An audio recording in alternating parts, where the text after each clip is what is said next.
Good afternoon. This is White Raptor News Ministries. All praise and glory to the Supreme Spirit of Truth, the Living One. Glory be to the Supreme Spirit, the divine, the vine of life, I should say. Not the divine of life, but the vine of life, the perpetual force that moves all things in place. Glory is to the praise of the Supreme Creator.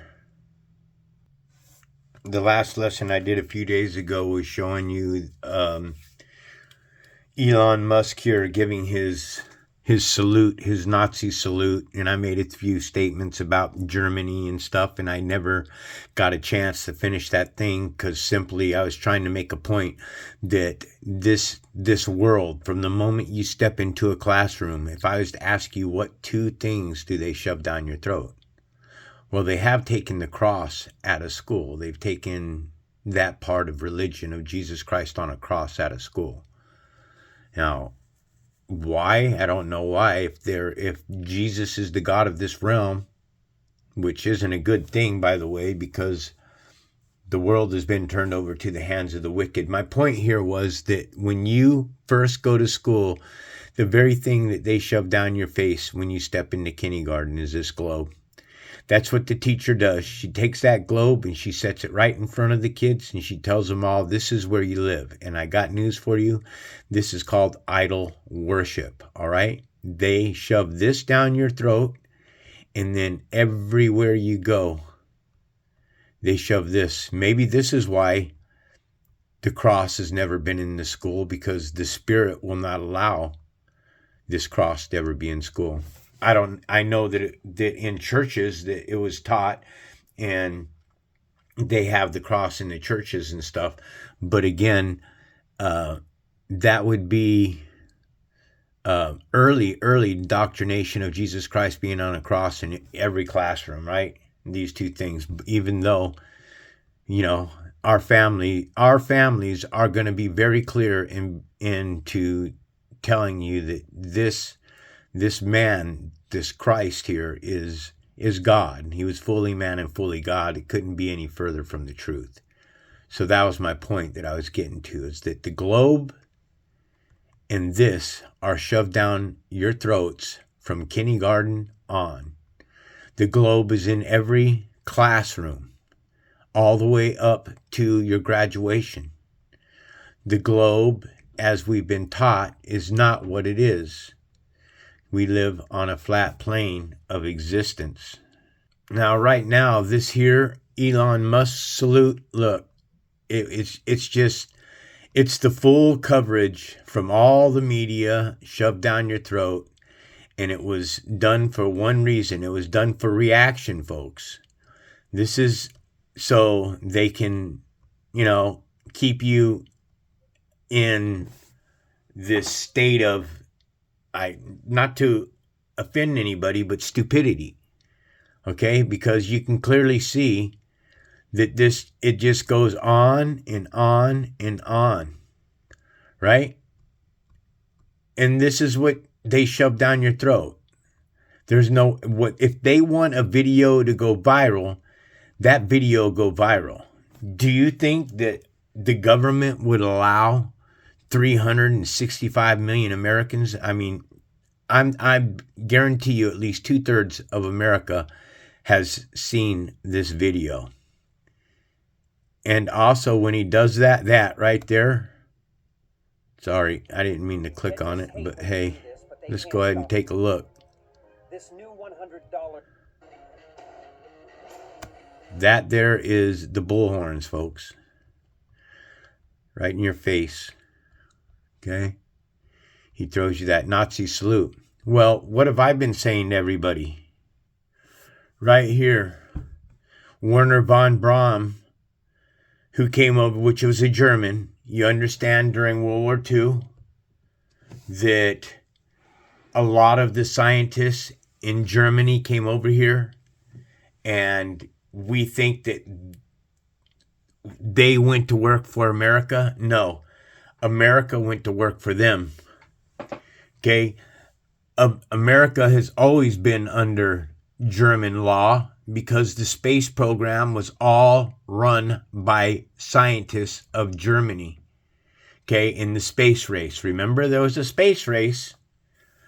And this man here puts Psalms 19:1. Let's go ahead and take a look at that. Psalms chapter 19, verse 1, Bible Hub.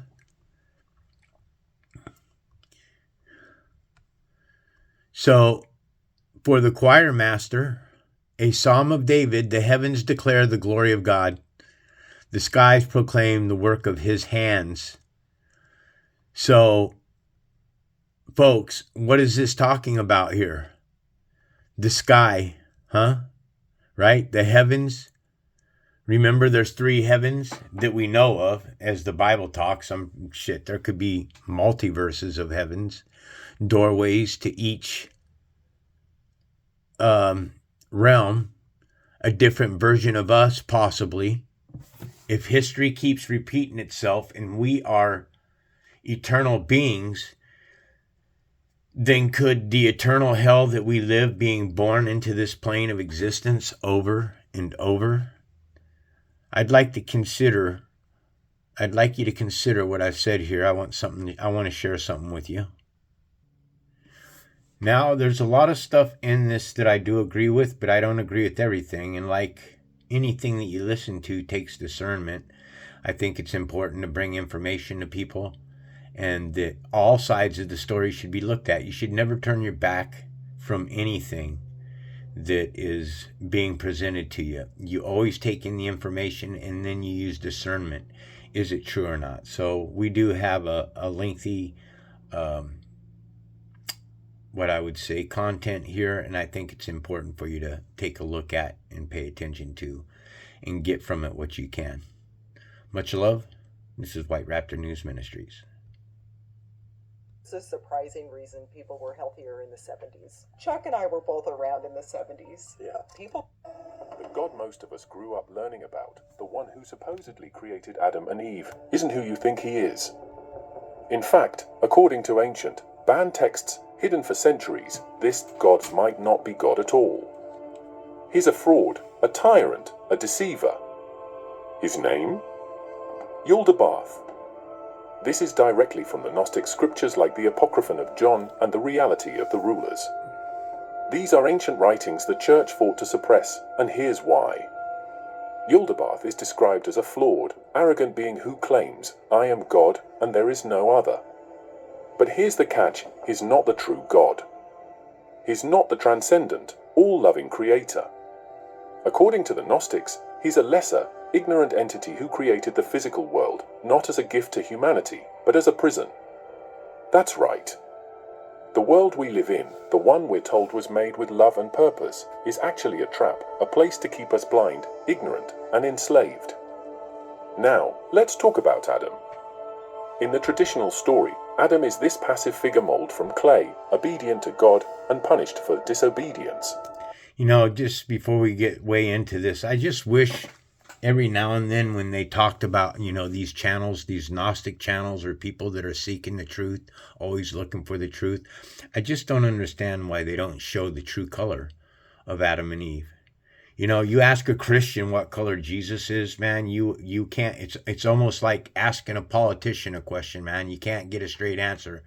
Or they'll tell you it doesn't matter what color Jesus Christ's skin was. Well, if it didn't matter what color Jesus Christ's skin was, then why did they change a black man from a Shemite race into a white man, Jesus Christ, European, blue-eyed lie? You got to ask yourself these questions. But in these banned texts, Adam isn't a fool. He's the first victim of Yaldabaoth's lies and the first rebel against his tyranny. Gnostic accounts reveal that Adam didn't blindly worship this so-called creator. Instead, he recognized something was wrong. He realized the entity demanding obedience wasn't divine perfection but a flawed, jealous dictator masquerading as God. Here's where it gets even more fascinating. Adam wasn't alone in this revelation. Enter Sophia, a divine being central to Gnostic cosmology. She's the one who accidentally created Yaldabaoth, her spiritual mistake born out of a desire to create without her divine counterpart. Now, I know a friend of mine is flipping out right now. Like I said, I like listening to all different theologies of the creation story. I think the creation story is the most fascinating story of all. But I will always stick to my guns about what Jesus being the image of God. Always. I have discovered the riddle of 666, so I can never turn back from that lesson. Regretting her error, Sophia intervenes. She implants a spark of divine knowledge, gnosis, into Adam. That spark is what makes Adam different, what gives him the capacity to question, to resist, and to seek truth. But Yaldabaoth wasn't about to let that happen without a fight. He's the one who traps Adam and Eve in the Garden of Eden. And that famous tree of knowledge? It wasn't some forbidden fruit meant to test humanity. It was a symbol of liberation, a way for Adam and Eve to access the truth about the world they were trapped in. And guess who encouraged them to eat it? Not Yaldabaoth. The serpent, often vilified in mainstream Christianity, plays a completely different role in Gnostic tradition. It's not the devil. It's a liberator. Think about the narrative shift here. The serpent wasn't trying to lead humanity into sin. It was trying to free Adam and Eve from ignorance, from a creator who wanted them enslaved. The fall of man, according to the Gnostics, wasn't a fall at all. It was the beginning of awakening. And Yaldabaoth? He reacts exactly how you'd expect a tyrant to react. When Adam and Eve gain knowledge, he punishes them. He curses them. He casts them out of the garden, not because they disobeyed some divine plan, but because they saw through the illusion. They recognized the prison for what it was. What's more, the Gnostics believed that this struggle wasn't just Adam's battle, it's humanity's battle. The physical world, full of suffering, chaos, and control, was Yaldabaoth's creation. His goal? To keep us distracted, enslaved, and unaware of our true divine nature. The Gnostic texts, unearthed in 1945 at Nag Hammadi, Egypt, reveal an entirely different story of creation. These aren't random fan fictions, they're ancient scriptures written by early Christian sects that were later branded as heretics by the Roman Church. Why? Because their ideas challenged the foundation of the Church's authority. If the God of the Old Testament isn't the true God, then what does that say about the institutions that worship him? The Gnostics describe Yaldabaoth as the demiurge, a Greek term that translates to artisan or craftsman. But don't be fooled by the name. This isn't the skilled artist you'd hope for. Yaldabaoth didn't create out of love or divine inspiration. He created out of ignorance and self-delusion. According to texts like the Secret Book of John, Yaldabaoth came into existence through a cosmic mistake. And I would suggest people finding that book, The Secret Books of John, and reading it. He was formed without the consent of the true divine realm, the pleroma, a realm of pure light and unity beyond anything we can comprehend. Yaldabaoth didn't even realize he was a mistake. In his ignorance, he believed he was the only God. Think about that level of delusion. He creates the material world, not A reprobate mind. as a gift to humanity, but as a reflection of his own fractured nature. The Gnostics describe him as malformed, with the face of a lion and the body of a serpent, a grotesque mix that symbolizes his chaotic and predatory essence. What's even more shocking is how Yaldabaoth runs his creation. He doesn't rule alone. He surrounds himself with a group of lesser beings known as archons. Could this be the 200 angels that have fallen from heaven? These archons are like his enforcers, entities designed to manipulate and control the human experience. Their purpose? Sorry about that, guy. That was a call I had to take. To keep us distracted, enslaved, and ignorant of the truth that the physical world is not our home. The Gnostics didn't see the material world as inherently good. They saw it as a prison, a system designed to trap our divine essence, our spark of light. And who's the warden of this prison? Which feeds this plane of existence, you would think, right? Whatever it is it's, sucking from our soul, takes from us and keeps us in prison with all of this. Yaldabaoth. His methods are cunning. He uses suffering, chaos, and even religion to keep humanity in line. because religion are the legions of demons. Christianity, Catholics, all of it, all religions on the plane of this existence have nothing to do with your spiritual self. According to Gnostic writings, Yaldabaoth's ultimate trick is convincing us that he's the true God, that his rules and his punishments are absolute. The Gnostics describe how Yaldabaoth uses fear to maintain control. Fear of death, fear of sin, fear of punishment, it's all part of his playbook. By keeping humanity afraid and ignorant, Yaldabaoth ensures that we don't question the system. But there's more. He doesn't just manipulate through fear. He actively distorts the truth. The Gnostics believed that Yaldabaoth created false systems of knowledge, what we might call dogmas or ideologies, that keep humanity chasing illusions instead of seeking the deeper, spiritual truths of the divine realm. Yaldabaoth's arrogance is another key feature of his rule. In the Apocryphon of John, he famously declares, "I am a jealous God, and there is no other God besides me." Sound familiar? That's because this line echoes parts of the Old Testament, specifically the words of Yahweh. Now, the Gnostics weren't necessarily claiming that the God of the Bible is Yaldabaoth. What they were saying is that many of the traits attributed to God in traditional religion, jealousy, wrath, punishment, are characteristics of the demiurge, not the true divine source. And here's the kicker, Yaldabaoth doesn't want humanity to wake up. He doesn't want us to realize that our essence comes from a realm far beyond his control. That's why he forbids Adam and Eve from eating the fruit of the tree of knowledge.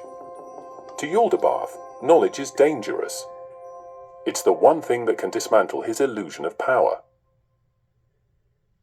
Forget the sanitized version of the story that paints Adam as a puppet in the hands of a benevolent God. The Gnostic texts reveal something far more intriguing. Adam was a conscious, defiant figure who refused to bow to Yaldabaoth's tyranny. When Yaldabaoth created Adam, it wasn't out of kindness. It was out of self-interest. The Gnostic texts describe how Yaldabaoth formed Adam from matter but couldn't give him life.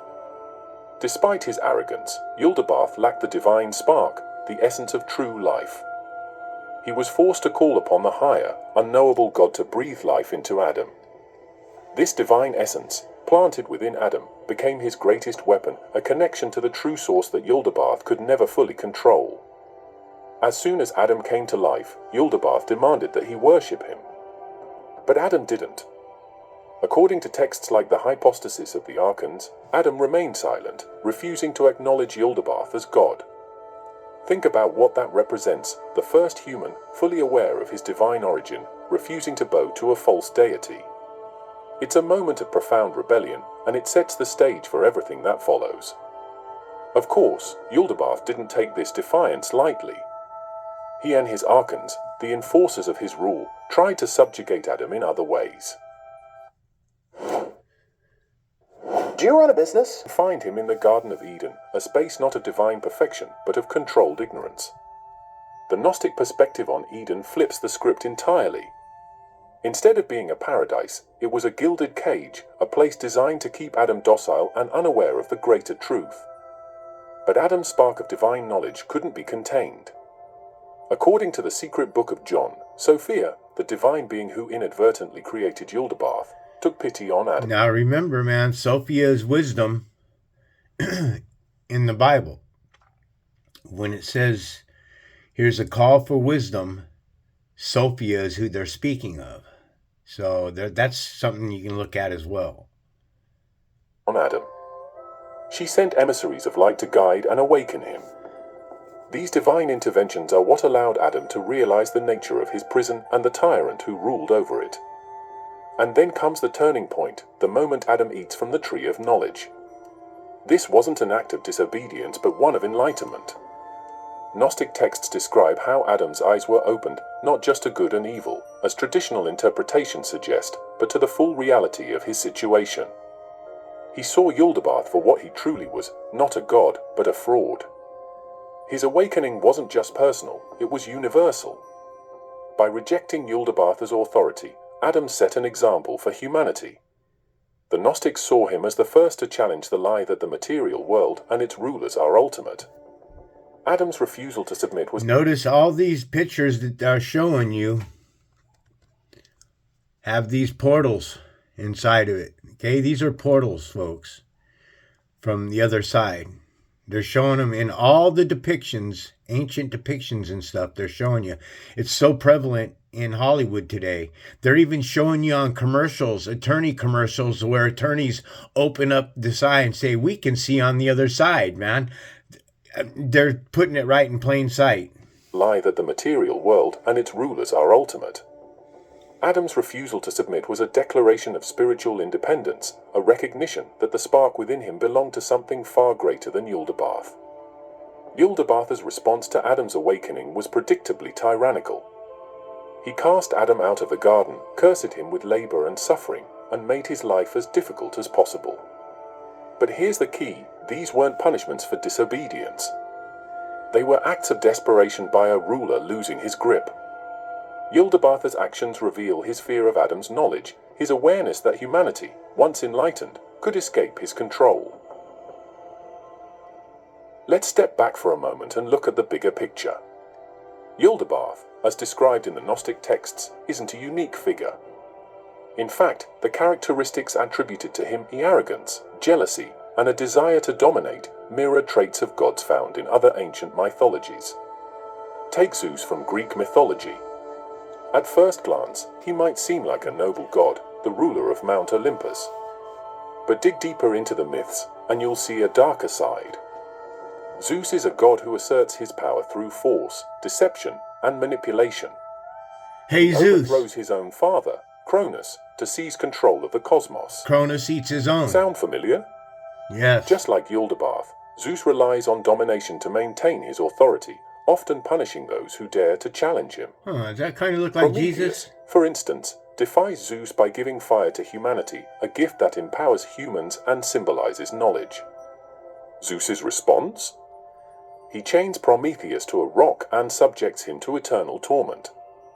The parallels to Yaldabaoth punishing Adam and Eve for gaining knowledge Another are hard portal. to ignore. Then there's Enlil, a god from Mesopotamian mythology.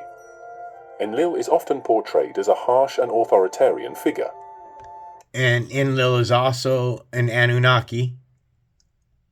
In the story of the Great Flood, Enlil decides to wipe out humanity because their noise and chaos disturb him. This isn't the action of a benevolent creator, it's the act of a god who sees humans as an inconvenience, as something to be controlled or destroyed when they no longer serve his purpose. That's a strong point that was just made right there. Okay? Compare this to Yaldabaoth's behavior in the Garden of Eden. Both gods are intolerant of humanity stepping outside the bounds of their imposed order. Even in Norse mythology, we see echoes of this archetype.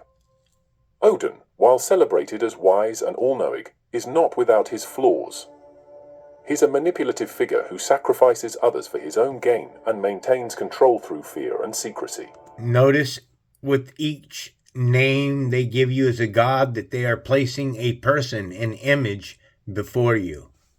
And one thing that I do know that is heavy on my heart that I know is true is that we're not to worship any images. This plane of existence is a material world that is created up of images. The Supreme Spirit is just that. It's spirit. Everything is interconnected and completely aware of who their creator is, where we have fallen and they've taken that common sense from us. The Gnostics would likely recognize a bit of Yaldabaoth in Odin's calculated pursuit of power and knowledge, often at the expense of those he governs. What's fascinating is how these myths share a recurring theme, a central figure of authority who uses their power not to uplift humanity, but to suppress and dominate them. It's almost as if these stories are trying to tell us something about the nature of power itself, how it corrupts, isolates, and demands submission. But here's where Yaldabaoth stands apart. Unlike Zeus or Enlil, Yaldabaoth is not a divine being in the traditional sense. He's a counterfeit god, created through an error, disconnected from the true source of divine wisdom. This makes his rule even more unstable. One thing, like I said, I don't agree with everything that's being said here, because anything that is in perfection of the creator, when you're talking about the creation story, you can't say that was an error or a mistake. because then you're saying that the Supreme Creator made a mistake, and the Supreme Creator plainly created evil. Now, could Yaldabaoth be one of these evil entities that call himself God? Can there be any truth at all to this story that we're listening to here? Something to think about. Actions more desperate. He's not governing out of inherent superiority, but out of fear, a fear that humanity might one day see through his illusion and realize that he's not the ultimate power in the universe. So, what have I been telling you? I've been showing you plainly in the Strong's Concordance that all that is created in an image are nothing but illusions. Okay, there is a veil on the other side. Okay? This is an eye. This is one eye symbolism that they're putting right in front of you, and they're telling you. And the eyes are what? They're the gateway to a person's soul. And that's a fact. Universe. What's also interesting is the way these myths and their tyrannical gods often have challengers, figures who push back against the oppression. Prometheus, Loki, and even humanity itself in the Mesopotamian flood stories all represent rebellion against unjust authority. In Gnosticism, this role falls to Adam, Eve, and the serpent. They're not villains or sinners in this context. They're liberators who expose the flaws in Yaldabaoth's rule and open the door to a greater understanding of the cosmos. If Yaldabaoth is the tyrant of this story, then Sophia is the rogue architect who tries to undo the damage caused by her own mistake. In Gnostic cosmology, Sophia is a pivotal figure, not just a passive character or a background deity, but an active force working to awaken humanity.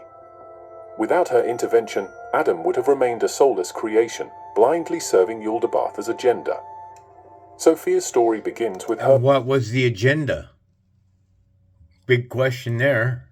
What is Yaldabaoth's agenda? To make us humanity slaves. Is not this world, all of us, both sides, Israel and Gentile slaves? Yeah, I would say so. I've been telling people this is a slave world. Been telling you for years now. Her bold decision to create without the consent of the divine source, known as the Pleroma. Unlike Yaldabaoth, who is driven by arrogance, Sophia's action stems from a desire to manifest something new. But her unilateral act produces an unintended consequence: Yaldabaoth, a malformed and arrogant entity who lacks true divine wisdom. Realizing the chaos she's unleashed, Sophia doesn't abandon her creation. POV, I was today years old when I learned the truth about... Instead, she becomes a key player in humanity's awakening, working from behind the scenes to counteract Yaldabaoth's domination. When Yaldabaoth creates Adam, he does so to reinforce his authority, but there's one problem: Adam is lifeless, inert. Despite his claims of being the supreme god, Yaldabaoth cannot bring Adam to life. Sophia seizes this opportunity. She secretly imbues Adam with a fragment of divine light, a spark of the Pleroma. This spark is what separates humanity from the Archons and even from Yaldabaoth himself. It's the seed of Gnosis, the knowledge of our true origin and purpose. This divine spark in Adam wasn't just an act of defiance against Yaldabaoth. It was a calculated move by Sophia to set humanity on a path toward liberation. Sophia understood that the physical world Yaldabaoth created was a trap, a realm of illusion designed to keep humanity ignorant of their true divine nature. By giving Adam the capacity for knowledge and self-awareness, she planted the first seeds of resistance against this false reality. Another portal. But Yaldabaoth wasn't oblivious. He knew something had changed in Adam. That's why he tried to control Adam's environment, confining That could him be to the another Garden of portal. Eden.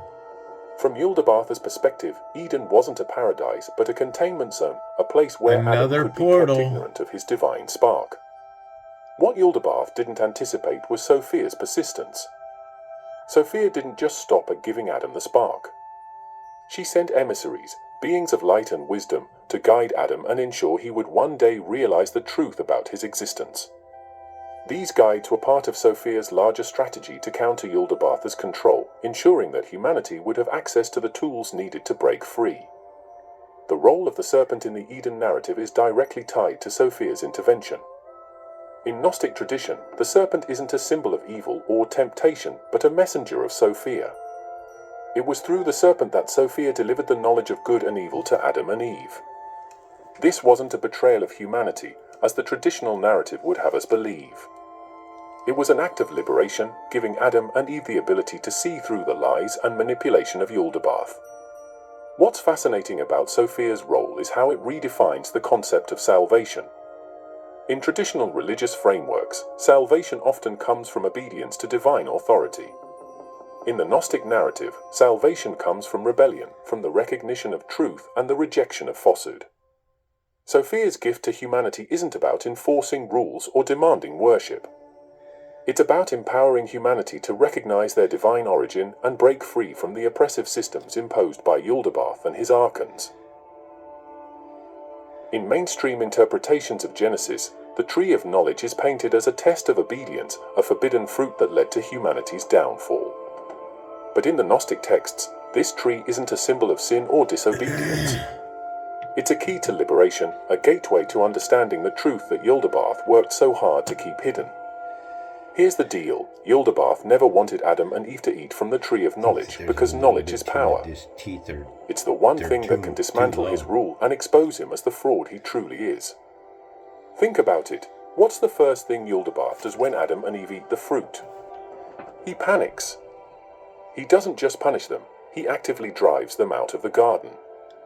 Why? Because their newfound knowledge threatens the very foundation of his control. The Gnostic texts, such as the secret book of John, describe the tree of knowledge as more than just a tree. It's a symbol of the divine spark within humanity, a representation of the higher truths that Yaldabaoth could never touch. Eating from this tree wasn't an act of rebellion against a benevolent creator. It was an act of awakening. Adam and Eve didn't fall, they rose. They saw the world for what it truly was, a construct designed to keep them in ignorance. The tree of knowledge wasn't just a random element in the garden. It was deliberately placed there, not by Yaldabaoth, but by Sophia and the forces of the Pleroma. It was a hidden lifeline, a way for Adam and Eve to access the gnosis, or divine wisdom, needed to break free from Yaldabaoth's illusion. In this sense, the tree wasn't forbidden at all. It was a gift, one that Yaldabaoth tried to keep from them through lies and fear. Let's talk about the serpent. In traditional narratives, the serpent is vilified as the tempter, the one who led humanity astray. But in Gnostic tradition, the serpent plays a very different role. It's a messenger of Sophia, sent to guide Adam and Eve toward enlightenment. The serpent doesn't trick them, it tells them the truth. It reveals that eating from the tree of knowledge won't lead to death, as Yaldabaoth claimed, but to the realization of their true nature. The serpent is essentially the hero of the story, exposing the lies of Yaldabaoth and empowering humanity to take their first steps toward freedom. The tree of knowledge also introduces an important theme in Gnostic thought, the idea that true growth comes through struggle. By eating the fruit, Adam and Eve didn't just gain knowledge, they gained the ability to question, to challenge, and to evolve. The suffering imposed by Yaldabaoth wasn't the result of divine wrath. It was the price of freedom, the consequence of stepping out of the illusion and into the reality of their own divine potential. Let's get into the darker side of history, the deliberate erasure of the Gnostic worldview and its radical take on creation, knowledge, and liberation. The suppression of these ideas wasn't just an accident of time, it was a calculated effort to maintain power and control by religious institutions that viewed these alternative teachings as a threat. The story begins in the early centuries of Christianity. In the first few hundred years after the death of Jesus, there wasn't one unified Christianity. There were countless sects, each interpreting his teachings in different ways. Among these groups were the Gnostics, whose writings offered a vastly different understanding of God, creation, and humanity's purpose. But as Christianity became more organized and eventually aligned with the political power of the Roman Empire, the Gnostic texts and their ideas became a target. The Gnostics challenged the authority of the emerging church in ways that couldn't be ignored. They rejected the idea of a single, omnipotent God as the creator of the material world. Instead Of the material world. This is key to understand what they're saying. The material world. And I've said this before, that the Supreme Creator didn't create the material world. And I get my ass chewed out from my very dear friend all the time, every time I say it. She says, "Ooh, you are going to burn, White Raptor." She does. She tells me. But again, when you start looking at the scriptures itself, Genesis chapter 1, verse 27, Bible Hub.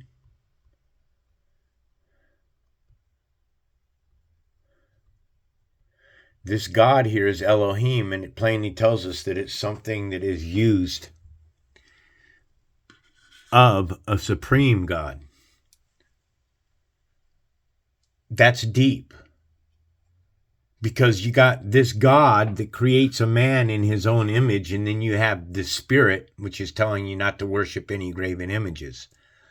So that's the whole story right there in its roots, 127. So God created man in his own image, and then here it is again, confirming that the world we live in is an illusion. Everything that is around us is an illusion. We are in a slave world. It will never get better for humanity. Okay, this place is hell, and it's a trap of hell. And this place here is it says in the Bible that it will go into the fire. All sin must be purged from the fire. All things must be tried by the fire. Sin, as we've been taught, must be burned out of you. So this is baselmo, from an unused root meaning to shade a phantom. We all know that a phantom is a ghost. So this God here that created man, created him, and this is self. This God here created himself in an illusion,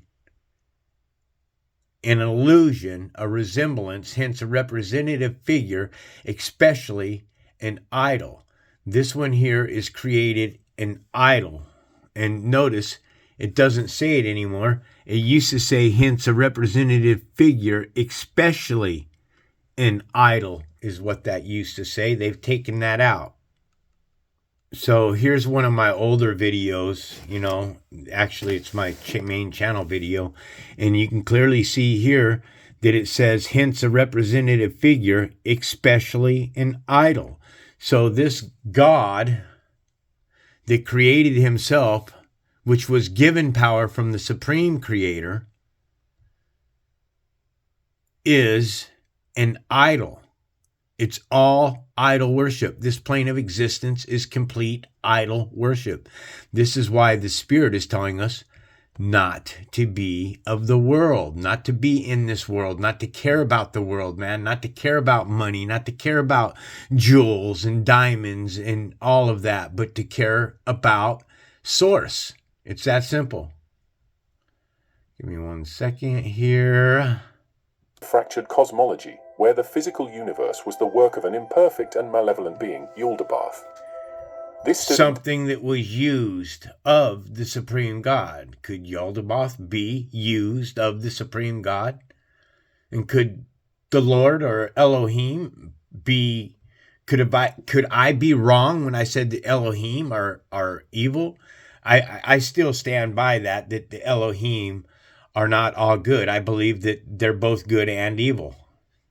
I believe that there's a war that's taking place right here in the flesh, us fighting one another with our own desires for power, money. In direct opposition to the church's message, which depended on the Old Testament's portrayal of God as the supreme creator.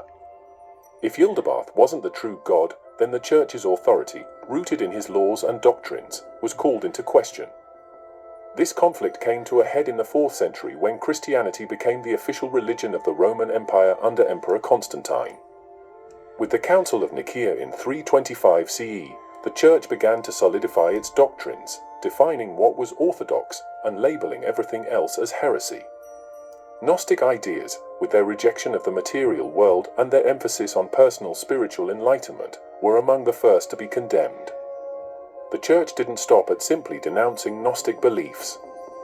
They actively sought to destroy Gnostic texts and communities. The writings that survived, like the Gospel of Thomas, the Apocryphon of John, and the Gospel of Philip, were only preserved because they were hidden away by their followers. In 1945, a cache of these texts was discovered in Nag Hammadi, Egypt, revealing a treasure trove of Gnostic knowledge that had been buried for centuries to protect it from destruction. But why was the Church so determined to erase these teachings? The answer lies in control. Breakfast foods to avoid.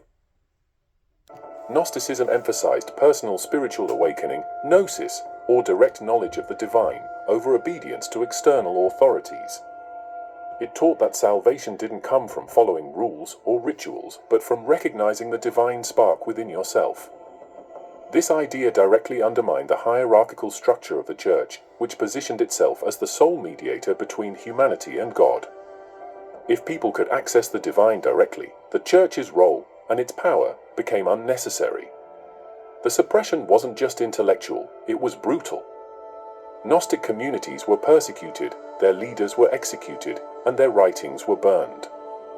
The Church labeled them as heretics, demonized their teachings, and rewrote history to portray them as fringe lunatics. But the reality was far more nuanced. The Gnostics were thinkers, philosophers, and spiritual seekers who dared to question the dominant narrative. This erasure wasn't limited to the Gnostics. Other groups with similar beliefs, like the Cathars in medieval Europe, met similar fates. The Cathars, who shared many Gnostic ideas about the material world being a trap, were declared heretics by the Catholic Church and wiped out in a bloody crusade. Their books and teachings were destroyed, and their communities were obliterated. The pattern is clear. Whenever a belief system challenged the Church's authority, it was met with suppression and violence. What's truly remarkable is how much of the Gnostic tradition managed to survive despite these efforts. The Nag Hammadi texts, along with scattered references in the writings of early Church fathers who opposed them, give us a glimpse into a world of thought that was almost lost forever.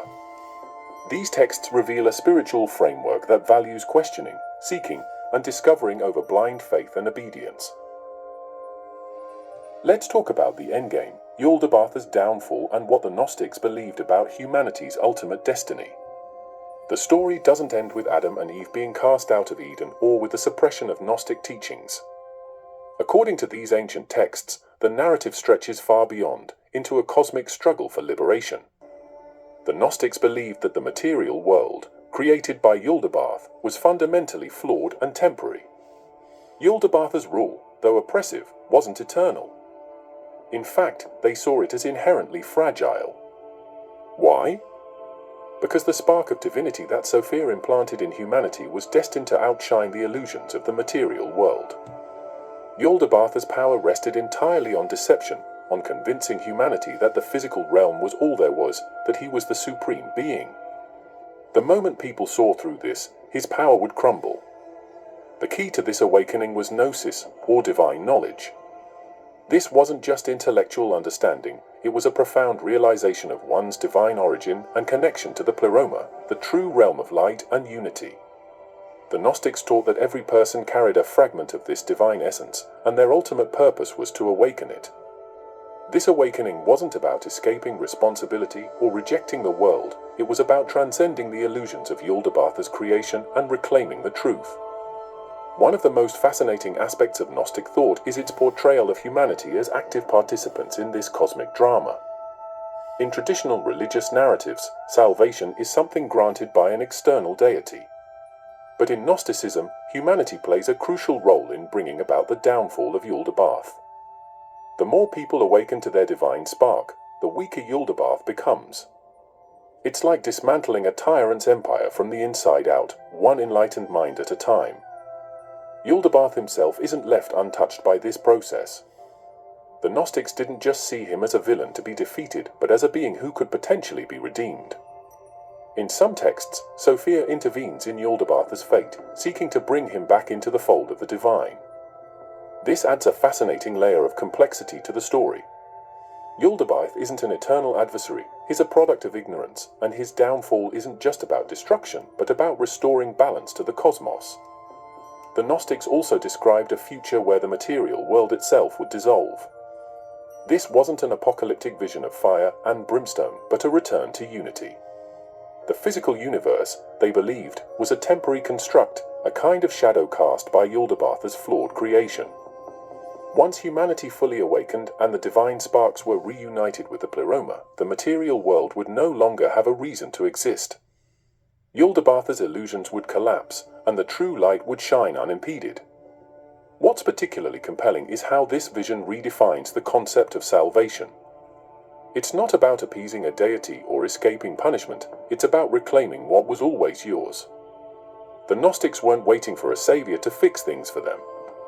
They believed the power to dismantle Yaldabaoth's empire was already within them, within all of us. That's a radical message, especially in a world dominated by systems that demand obedience and conformity. So, what does the end of Yaldabaoth mean for humanity? It's the ultimate liberation, not just from physical suffering, but from the illusions that keep us trapped in fear, ignorance, and division. The Gnostic vision of the future is one where the barriers between the divine and humanity dissolve, where the spark of light within every person is fully realized, and where the false rulers of the material world are rendered powerless. Thanks for sticking with me through this exploration of one of the most fascinating and controversial narratives in human history. There's so much more to uncover in the Gnostic texts and the truths they dared to tell, so if you're as intrigued as I am, make sure to subscribe, like, and share your thoughts in the comments. In the Bible, we are told that We are not in 2025. So people keep asking me, what do you mean when you say that Jesus is Satan? What? I think I've said Jesus is Satan a couple times myself. In the Bible, we are told that Satan deceives the entire world. Some people mistakenly believe that the gravest deception that Satan could bestow upon the world would be making people believe that Satan or evil doesn't exist. However, the real deception is in the fact that Satan has deceived the world into believing that Satan is God. Bear with me. Most religious people of the Abrahamic faith will have no problem admitting to you that Satan has dominion in the earth. Yet and still, they refuse to accept the fact that that would mean that he has reign, dominion, power in the earth, meaning he is God in the earth.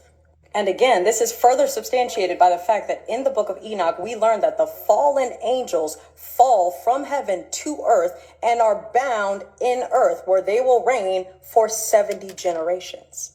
That means we are talking about two completely different group of angels. We have the group of fallen angels, also called the Watchers, who are led by Simjaza and include God real, from where we get the word God. With the knowledge of gematria, you're able to piece together the fact that these 200 Watchers are the 2/3 angels, because God real is referred to as the third. 200 is really just 2. 2 over 3 is 0.66 or 66%. We also learn that God real is the angel that specifically deceives Eve in the garden, not Lucifer. Lucifer is referred to as the son of the morning. Jesus is referred to as the bright and morning star. They are the same thing, which is made clear not only through the word and the symbolism, but also through the fact that Satan has access to heaven all the way through Revelation up until the point of Armageddon, which is again substantiated by the fact that we read Satan going up and down heaven in Job. Yes. All of them are bad. There is no good and evil. They're on the same side. Have you? Wow. That's pretty deep. No good and evil. I've heard that so many times. No such thing as good and evil. That's something that I'm not on board on. I know that good and evil are grafted within one another, and you take one from the other, then the reality of this place falls apart. You can't have good without evil. So they are intertwined with one another. But to say that neither good or evil exists is, not something that I'm too keen on. I guess because I've lived my life like a wretched person at one point in time. And now today I see the truth. And I just basically try to share that truth with you. So here's one of my uncles, Trump fan to diehard Trump fan to the end.